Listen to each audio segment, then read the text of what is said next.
Hey everybody, a subscriber to this channel, Susan Ewart, hopefully I said the name correctly, Susan, asked me how I would approach, she asked this months ago and I'm trying to get caught up on things, but how would I approach creating something called a Polaroid Emulsion lift effect using Photoshop? And here's what she's talking about. Let me show you some examples. Something that looks like this, and something that looks like that, and even something that's maybe a little bit more aggressive that looks like this. So I've got some idea how I might approach doing that. So let's get into it. Are we ready? Let's do it.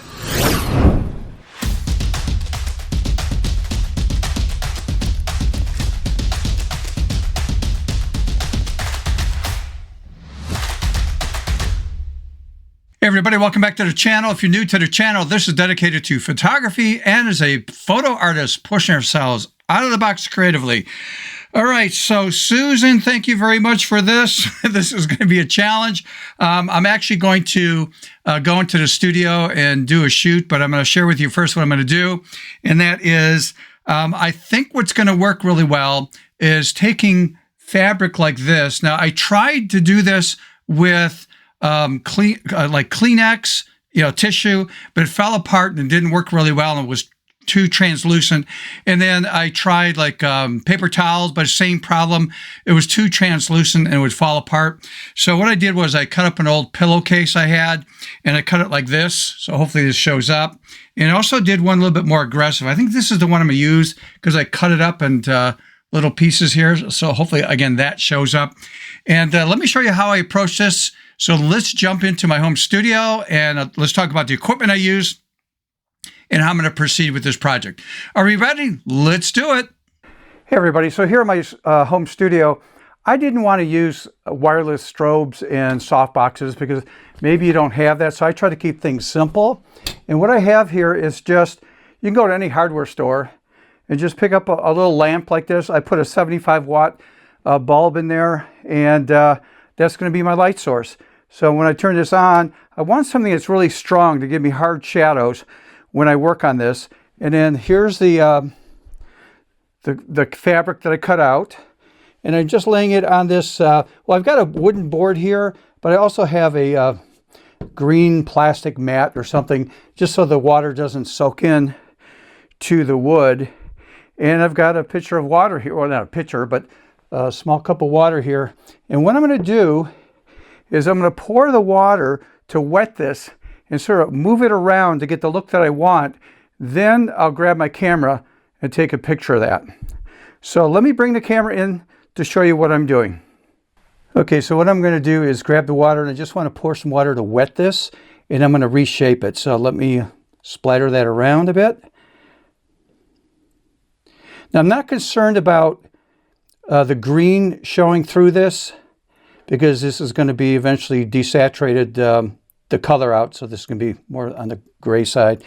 Let me put that aside. And what I want to do is move this. I want some imperfection here. And you can see how this is curling up on the edges and stuff. That's fine for me. But again, I want a hard light, get some shadows in there. And I'm not going to bore you with a whole bunch of stuff here, but let's say that's what I want, but I might, again, change this. I might do this 3-4 times, but just want to show you the concept that I was thinking about doing, something like this.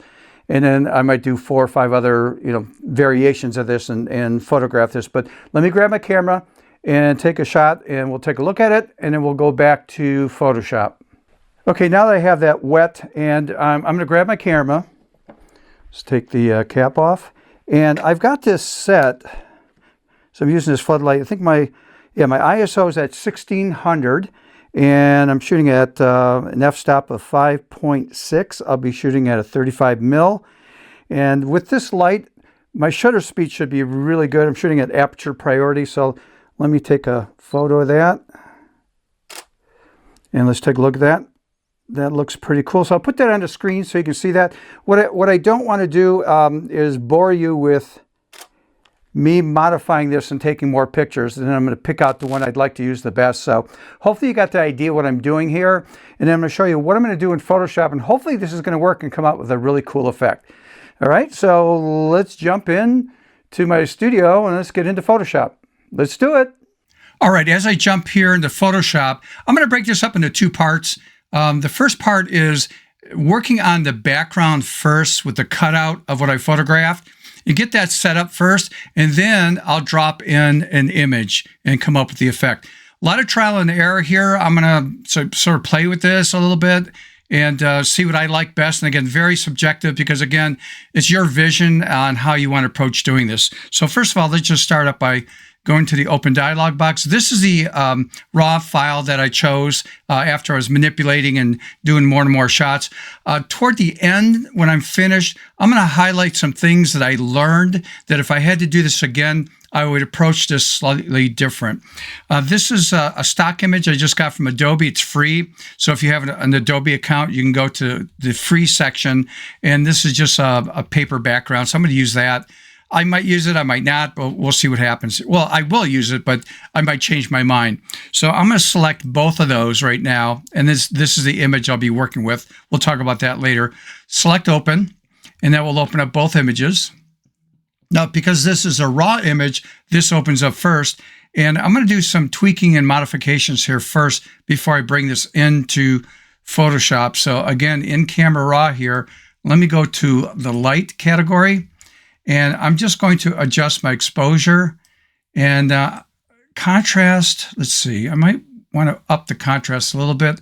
Highlights.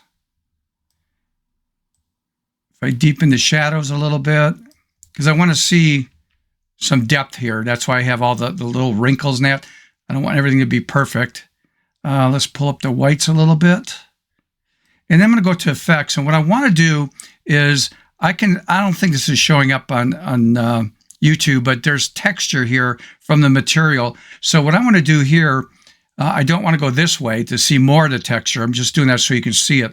I'm going to push it all the way to the left to smooth it out. Clarity. I don't want to go too far with clarity, but I do want to smooth that out a bit. So I just don't see much texture at all. So maybe about like right there. Now I'm just going to select open so that opens up in Photoshop. All right, now that I have that opened up in Photoshop, I want to cut this out. And let me just do Control-J, Command-J on a Mac, in case I want to do a quick before and after here. And I'm going to select this layer. And let's add this is just for visual, a solid color. I'll just maybe just do something in a red area. And then I'm going to go here, and I want to cut this out from the background. So let me go to Select Subject here and see what happens. I'm just curious how good of a job that will do. Not bad. Missing some parts in here. So what I might do is, let me grab the selection. By the way, let me slow down here. Object Selection Tool. And I'm going to come over here. I'm going to hold I think the Alt key down. That would be Option on a Mac. And let me click and drag in this area and see if it's going to add. Not all of it. Let me undo that. I might just do this instead. I'm going to grab the lasso tool, and I don't have to be super accurate. I'm just going to go, whoops, sorry about that. Hold the Shift key down, and I'm going to go inside here to click and drag around the edge. And again, it doesn't have to be perfect. Oops, I'm sorry. I should have done Alt. Told you I'm going to make mistakes here. There we go. And then again, I'm just want to come in here, and again, doesn't have to be perfect. Okay, and then I'm missing down here. So again, I'm going to hold that Alt key down, click on the inside right there. Let's try to capture all of this as much as possible. And then what I'm going to do is, after this is all selected, okay, not bad. On the outer edges, just to be on the safe side, what I'm going to do is go to the Select drop-down menu, come down to Modify, and I'm going to go to Contract. I'm going to contract my selection here, and a couple of pixels should be good. I think this is very high res, so it just moved in that selection a little bit.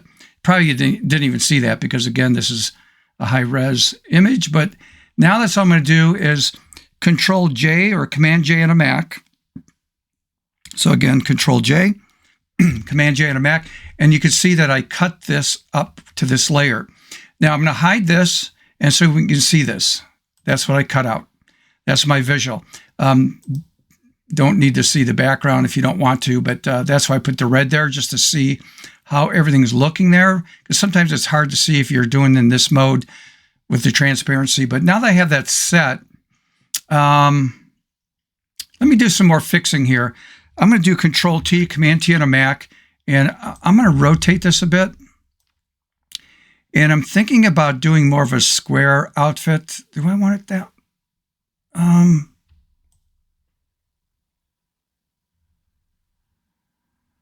You know what? I'm going to leave it like that. I think what I'm going to do is right mouse click, and I'm going to choose Warp, and I'm going to work on the corners here to reshape this.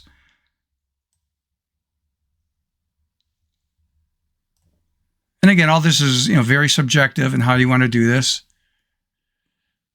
Maybe something like that. And then enter on the keyboard, or just hit the check mark there at the very top on your contextual taskbar to select that. All right, now when I'm looking at this, it looks like this side here, the light was coming from here to here, and it's darker there, and I don't like that. I want to lighten it up. But first thing I'm going to do is, I don't need this in color, so I want to make this to black and white. So let me choose the black and white filter right there, and we could play with this if we need to. So I want to lighten this up more, something like that. But I can see it's nice and light here, but there it's on the dark side. So I'm going to commit to this by selecting these two layers, and then Control E or Command E on a Mac, and that just flattens it down to that single layer. Now I'm going to do is add a curves, and I'm looking at the left side here, and I'm going to bump up the lightness of this like that, about right there. And then I'm going to go on my mask right there and just do Control I or Command I. So I'm going back to, I'm hiding that information, because remember the rule, on a mask, white reveals, black conceals. So black is concealing that curves I just applied to the image. Grab my paintbrush, B for brush. I'm painting in white, so I can see my white chip there.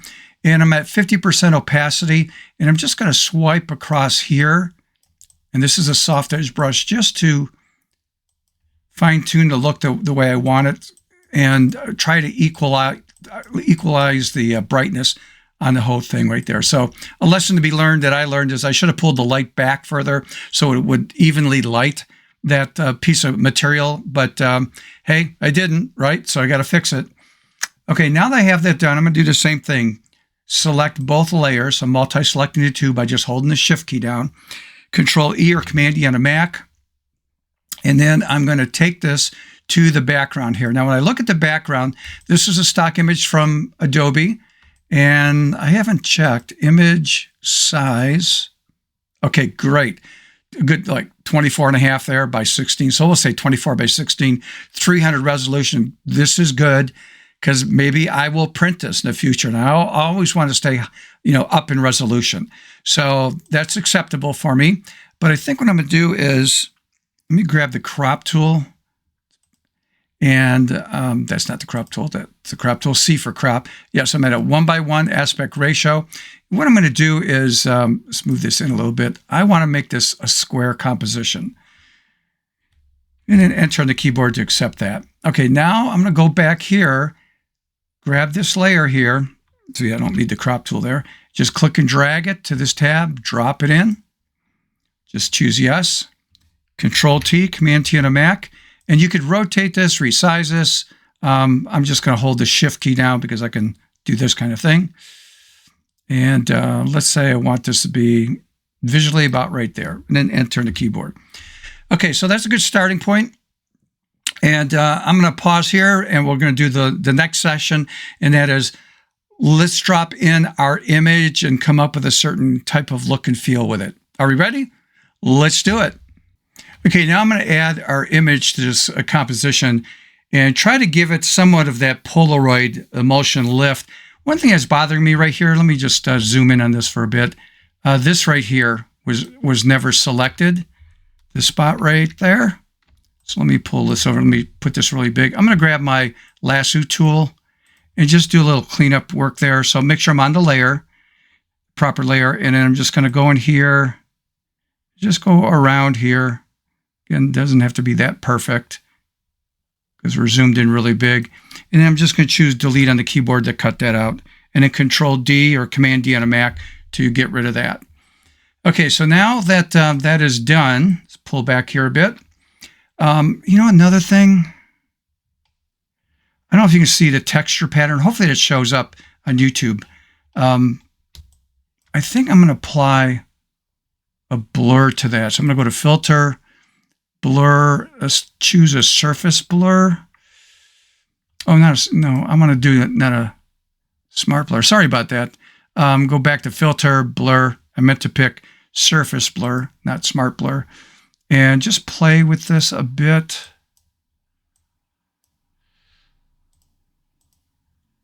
I'm just trying to get the texture, because you really wouldn't have that texture showing up on an emulsion lift. So again, just a bit of a fine tune there. Yeah, that took rid of that. So again, not sure if that shows up on the YouTube channel. Okay, now that I've got that set, Control O or Command O on a Mac to get my open dialog box. This is the image I'm going to use. And I'm going to talk about this image for a moment. And that is, number one, it's a stock image just for demo purposes. And the white background here, I know will be knocked out if I use a multiply blending mode. If that was a black background, then I would use a screen blending mode. But if it was something in between or some busyness with other stuff, and you really wanted to focus on the flower, then you would cut that flower out by just choosing select subject. It should do a pretty good job of selecting that and then bring it into your composition.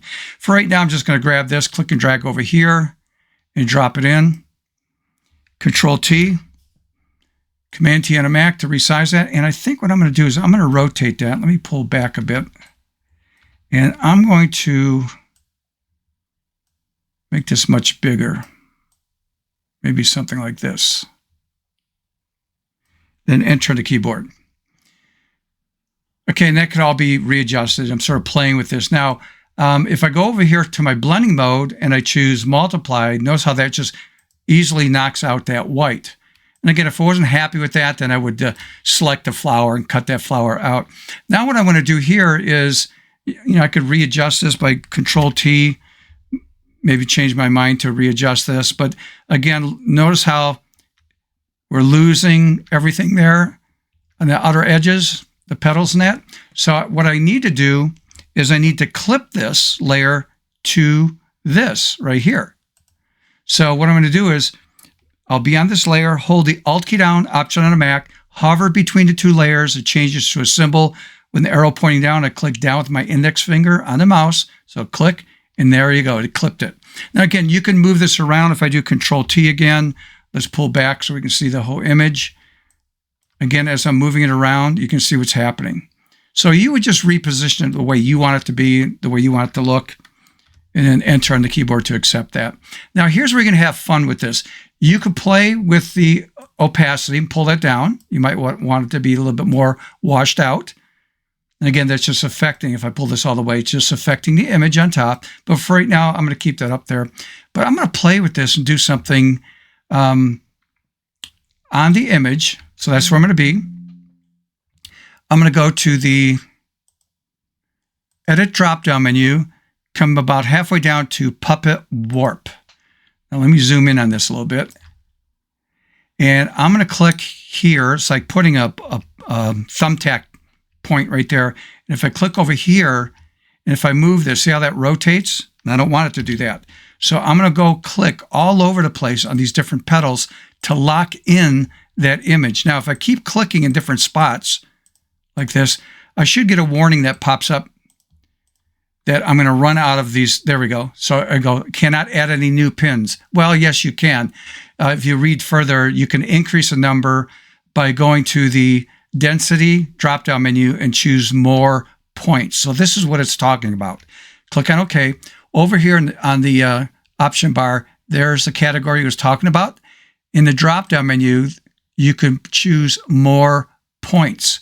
So now I'm going to grab a point here. Let's move this up. Maybe there. I'm just adding a whole bunch of points here. And this will make more sense in a few minutes. Now, let me add some more here. I can play. I can go over here and say, you know what? Oops. Got to click right on the point. Click and drag. I want to just reshape everything. Let's pull that in. And just go around and again, this is all, subjective. It's your look, the feel that you want to get. It makes it look, everything's imperfect here on something that's, that emulsion. And then I'm going to apply some other things I was thinking about doing. It just it sort of came to my head here before we finish up. Like over here, let's, you could do that. Like you're putting a bend to that.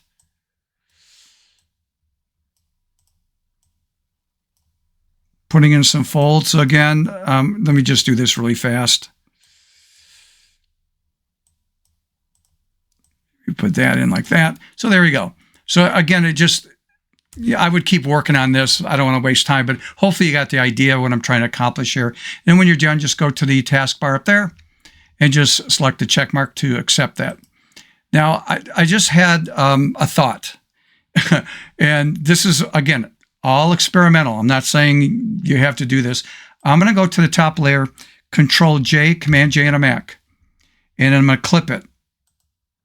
Now, it added more intensity, right? So I can go over there and maybe say, ooh, I'm going to do screen or lighten, or you could play with blending modes here to get the look that you want. Like maybe soft light's pretty cool. Let's pull this down a bit. Or up. Well, I'm going to leave that alone for right now. Here's what I want to do. Maybe I should go back to multiply.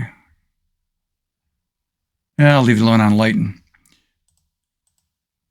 See how it's taken away, though? I don't like what it's doing to the background there. Just making it too light. So I'm going to stay with darken or multiply. I'm going to go with multiply.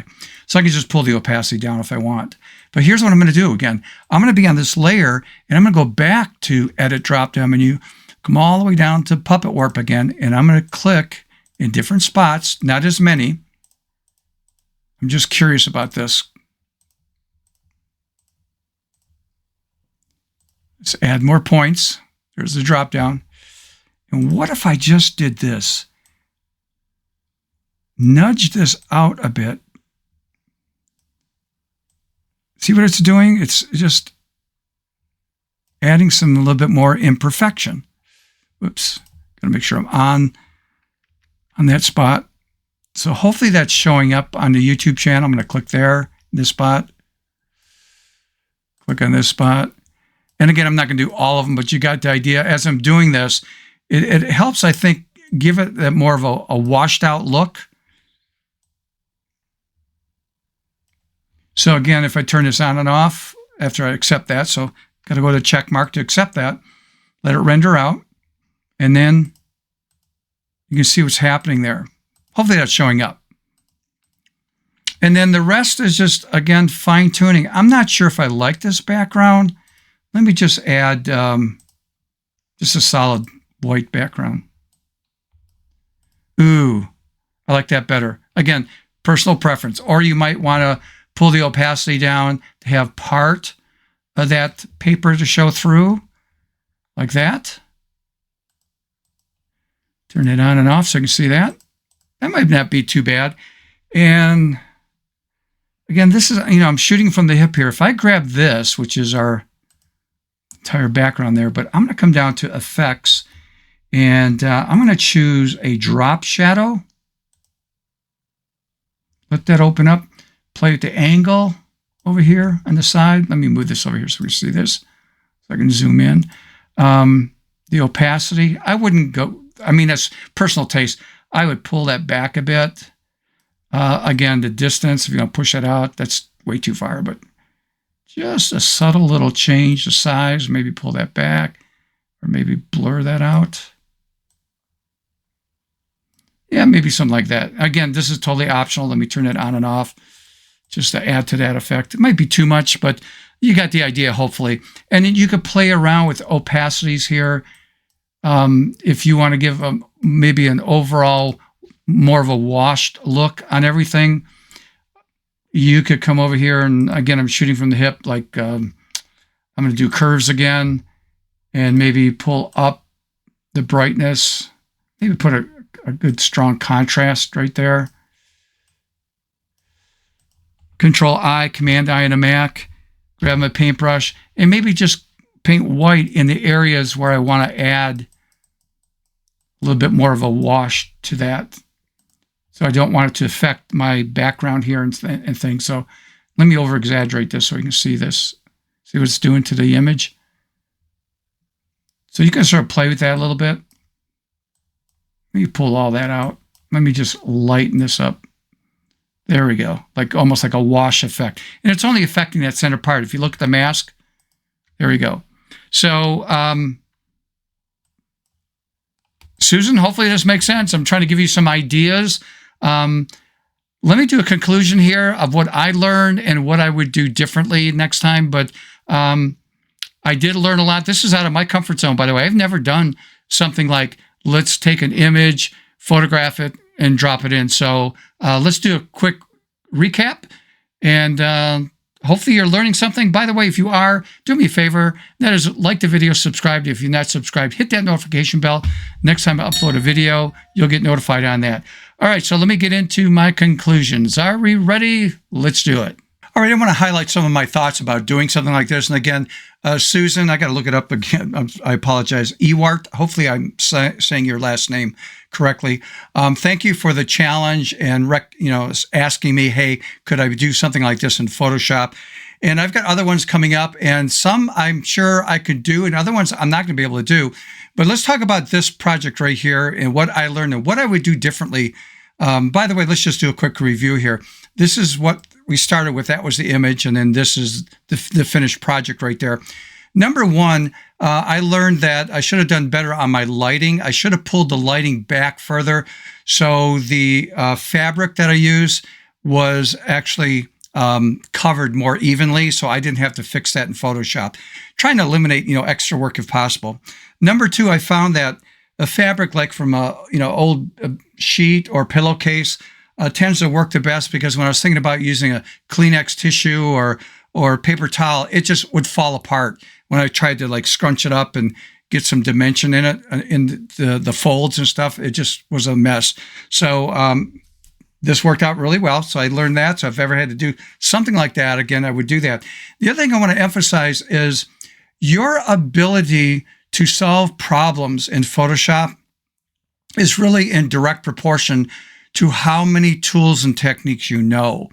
And if you only know a few things, it really handcuffs your ability to solve problems. So an example, this channel really is about sharing some non-typical things that you might not, ever use before. An example would be like this puppet warp.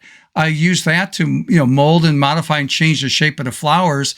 Could have done that with the background fabric too. I didn't, but I mean, that's an option. You could have done that too.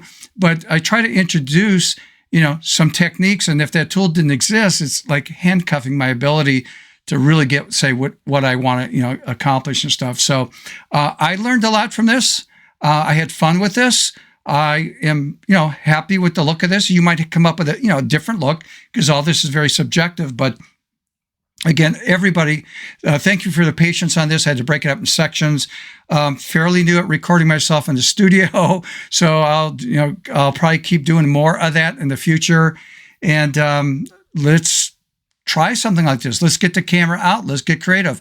Let's think out of the box. And I mean, literally out of the box. Until next time, see ya.